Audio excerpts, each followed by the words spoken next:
My husband is a church leader, a top church leader. My husband used juju to be where we are today. Bad friends influenced him to join an evil society, which costed our lives. My husband followed an instruction from this other evil preacher again. No, if you want to go to Nigeria, to this place, he went to Nigeria and a ritual was done. In that ritual, he was told to sleep with something there. Welcome once again to another educative episode of African Confessions HD, right here on Extraordinary Africa. My name is Solution Uncle. If you're still new, in this show we publish lifetime confessions. Usually we publish anonymously for their own safety reasons. Listener, you're having a challenge, you're having a problem, don't go to the forest and commit suicide. Feel free to share your story with us. Don't be shy, don't be afraid. Freely send your confession on our WhatsApp number +263 775 597 775 +263 775 597 775, or you can contact us on our email address fidelgoch@gmail.com. Listeners, don't be shy, don't be afraid. Freely send your confession. Don't go and commit suicide. In today's video, I have this story of a wife of a church leader decided to come out and confessed that Papa, the owner of the church, the leader of the church, used rituals to pull all the crowds in the church, which is now affecting their offsprings. Their children are going mad after Papa slept with something in a ritual process. I'll be reading through the confession. Listeners, let's start it. How are you, Solution Uncle? I hope you help me and my family. We are facing troubles following my husband's crowd pulling ritual he did in Nigeria. My husband is a church leader, a top church leader. They know him across the continent, mostly by his scandals. He is also into scandals. His church has many followers. From my husband used juju to be where we are today. But it's not only juju which was used. At the beginning, my husband has a calling in opening and leading a ministry. Bad friends influenced him to join an evil society. That group is full of evil people. Politicians, church leaders, celebrities. They do their meetings at a secret place. I don't know where it is located, but I know that every first day of the month my husband will be nowhere to be found. Even us, his family, we don't know where he will be. Every first day of the month he could be there for 24 hours. In the bedroom he just vanishes and go to that secret place where they do their meetings. After 24 hours he will be back. So that has been happening all over after the ritual was done. My husband is a person who is so open to me. We loved each other from when we were teens. He opens up on everything he is doing. My husband started his career as a pastor in charge for a parish. That is before I met him. My husband trained theology at a college and got employed by that church. We are originally from South Africa, but we moved to Malawi, where my husband was working as a priest, the station reverend. He has been at that parish doing work of the Lord in good ways, without adding anything, just doing as he was called to do. This habit later came into him after friends' influence. There is this friend of him. They trained together. As people who train together. Their class used to have parties. They would gather at one priest's house. Then they would start to have a party celebrating life. This is not bad. As of me, I was below their level by 2 levels, but I did theology as well. My husband was employed by a better church. I didn't gather to seek for a job because my husband was doing everything for me. So we stayed in Malawi. We enjoyed the life we have. We thought everything was good, but we didn't know this could happen. It came to a time when they started to have fights in the church. The headquarters leader of that church, who is based in America, has passed a law which other congregants didn't want to hear about. One of the people who didn't want to hear about that law was my husband. They were now allowing marriage of people of same sex, and my husband denied that and said it better we leave this church. And because of that, we left the church, and some people followed him. They followed him, and he opened his own church. After opening the church, it wasn't as it used to be. Unlike the previous church, which paid him a lot of money per month, this time he was not earning high wages as he used to do. So this wasn't we expected at all. So as time goes on, they continued doing their parties with friends just like usual, meeting with friends, sharing. My husband told one of the friends who was gifted in healing to assist him so that followers can increase, not to decrease as they were doing. Look, man, I have left that church with many followers, but the church I left is some church members who are gifted in healing, so they are taking back my people. So most people didn't follow me, even though they supported my points. They didn't follow me because they said I'm not a healer. They wanted someone who would be healing them with time. That friend was a healer, that preacher. He started to heal to church congregants of my husband, coming on party times, but this didn't go as the two have planned.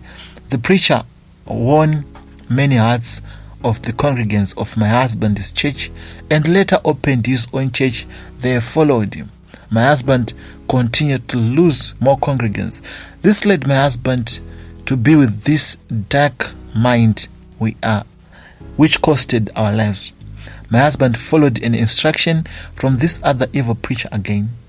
No, if you want to heal, go to Nigeria, to this place, meet this man, you'll be told what to do. That's exactly what my husband did. I still remember when he was about to go to Nigeria, we have 2 residential tents. My husband is to sell 1 residential tent so that he can have money to pay the traditional healer, traveling, food and accommodation in Nigeria. My husband went to Nigeria. I don't know the place, I wasn't there. He went to Nigeria and a ritual was done. In that ritual, he was told to sleep with something there. That's what he told me. He's so open to me. He slept with something. They wanted his semen so that they can be in connection with it. They can be in connection with all his offsprings to come. And this is what is now causing this source of problems to my kids. Every child we are giving birth to will be mentally ill. Now we have 3 kids. We hide them. They stay at psychiatrics. We don't stay with them because we are shy of our kids. Why we are shy? We are shy because we know we are behind this. Now we are regretting. We have realized money is not everything in life.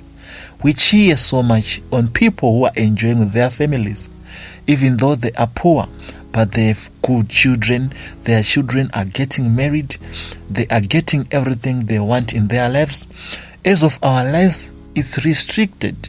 There's a lot of places we are not allowed to go. There's a lot of things we are not allowed to do. There's not a lot of foods we are not allowed to eat. There's a lot of clothes we are not allowed to wear, and it's affecting us. It is in our rules is that every midnight we should be sleeping with my husband, and you can feel that this is not my husband I'm sleeping with. Something is in him. He is a top church leader, a top preacher. He is shy to go to sangomas, but he has that feeling. So that is the thing. So maybe this thing can be cleaned. We don't know if the sangoma who gave them this is still alive. We don't know if the group which was formed of celebrities connected to this shrine is still active. We don't know. But I saw a similar confession. I believe they are the ones. He is not clear sometimes. Sometimes you'll be out every first day of the month. You will be out. And on that day, all my kids will be well. That's when I have time with them only. Then other days they start their doings and we take them to psychiatric. So most of the time we decided to take them away. Solution: uncle, hide my identity as per tradition. Please let this message reach other women. Your fellow sister is in suffocation. Please help me out. That was my confession. Solution: uncle. Thank you so much, my sister, for confessing. But first and foremost, don't be after money. Don't be after money. If you have a calling, then go and do that theology. If you don't have calling, go and do social work, go and do farming, go and do mining, go and do teaching, go and do nursing.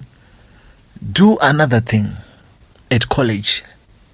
Don't go and do theology so that I will be a preacher. I want to make money.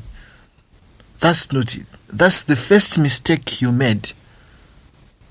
You, both of you was not supposed to go and do theology. In my own opinion, I think you were supposed to do another programs, because it seems as if you are and you were after money. The reason why we are where we are today is because you was after money, you and your husband. The first thing you said, you trained as a preacher, as a pastor, and you didn't bother to look for a job because your husband was earning a lot of money and there was no need for you to go and search for a job because your husband was buying everything for you. Right? And you left the church. Yes. Thumbs up. Thumbs up. Excellent. Excellent move. You left the church at a very good time. But money will come. My sister, I would like to thank you so much for sharing this story. It's so helpful. Career guidance. So helpful story you shared with us. We have learned a lot. And I would like to thank you so much for sharing this story with us. Sorry to your kids. They are suffering because of what they don't know. Innocent souls, they are suffering, spending most of the time with people at psychiatric. Some of those people at psychiatric are there because naturally they were born with that disability. It didn't surprise me when you tell me that these kids, when you take them to the psychiatric, they will be okay and they will stay around those. My sister, you need to confess. You need to confess. I wasn't expecting hide my identity. Yes, you might be in trouble with these people, but without the fact that you said your husband is gifted, yeah, was has that calling to be a pastor before. I need you to temporarily erase that in your mind and look for another God-fearing church.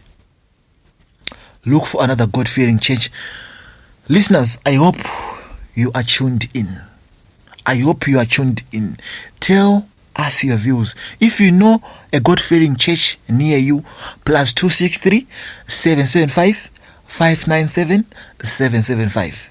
+263 775 597 775. Contact me on my WhatsApp number. Then I'll send the message to the sister. Please, listeners, don't skip without commenting. This sister of us is in difficult times. Most people end up committing suicides because of this. So I beg you, in the name of the Almighty, the Creator, the Father of heaven and earth, to at least leave a comment. This is not only this sister of us in this trouble. There is someone who was listening, who is afraid to confess. He is looking at that comment section. What is the people told here to do? I want to do the same. So listeners, I hope you are going to help this sister out. She is suffering. She's our sister. Yes, at some point, everyone has done something which is wrong. And we have many regrets of what we did before. But past is past. God is always there. Jesus Christ died for our sins. What is only needed is start fasting, confess your sins openly. Tell the people, I did this and that. Sit down with your husband. Happy, look at the future of our kids is dying. We only live once. Remember that. So let's pave the way for our kids now. I beg you, my sister. Listeners, until we meet again in another episode, thank you so much for tuning in. Bye for now.